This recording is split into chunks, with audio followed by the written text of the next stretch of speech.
These are the corrective or P2P exercises for the superficial and deep front line. So one of the key ingredients here is to get what's called thoracic extension. So although we're on the back half of the body, we're setting the front up for success. So Shelly's going to position this so it's just below the thoracic lumbar junction. So here's the lumbar region, here's the thoracic region. She's going to sort of sit in the middle piece. There's some adjustment that's going to be required here. So she's going to do a series of extensions. So she's going to take her hands, put them on top of her head, I usually recommend, versus behind the head.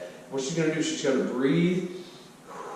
She's going to exhale. Now I like this knee being bent, and the reason being is it helps this from flaring open. If I point both legs out straight, we tend to open up the rib cage too much. In this case, she's able to keep the ribs closed down and really open up through the chest. So it's really like a chest opener, if you can think of it that way. Good. So usually 6 to 8 of these is very common. And then what we're going to do is we're going to start doing some swooping reaches. So what she's going to do is she's going to take her arms, she's going to reach like a big snow angel.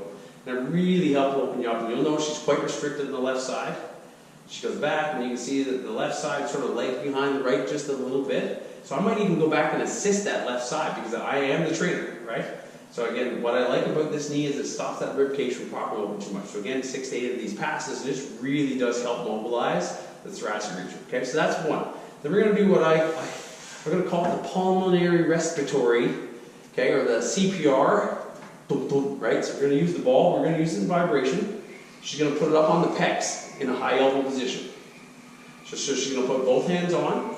What she's going to do, she's going to add some rotation as she pulls the ball across her body. So the ball actually rolls with the hand and moves from the inner portion of the pec towards the outer portion and getting close to the humerus. So we're going to move in that line of pull of that front arm line, so across the front half of the body. And the higher the elbow runs here, the better. So that gets us sort of in the alignment. So you have to be very careful not to drop down. You want to keep pulling up. Very similar to the corrective exercise bow and arrow, which will be taught during the course. Good. Next, we're going to go into the biceps. So we can use either one. We're going to use this one in this case. So is it power on? Yeah. So we are going to use vibration. She's going to use level 1 right now. She's going to angle her body just a little bit so you can see it.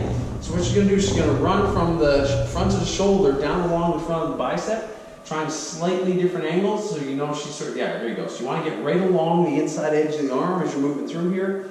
And then, so once she finds an angle that's a little bit, and again, twisting is totally fine. Once she finds a spot that's a little bit sore, she's going to run what's called ulnar deviation. So I might apply just a little bit of pressure for her, and then just help that wrist motion just a little bit. This will really help for people that are having pain on the inside of the elbow. So what we refer to as tennis elbow, if you like. Okay? So people that do a lot of bicep curls, a lot of sitting, a lot of texting, etc., will highly benefit from this motion. And that add-on, the ulnar deviation, adds that little bit of extra stretch in there. Awesome. And that is your vibratory P2P protocol for the deep and superficial front lines.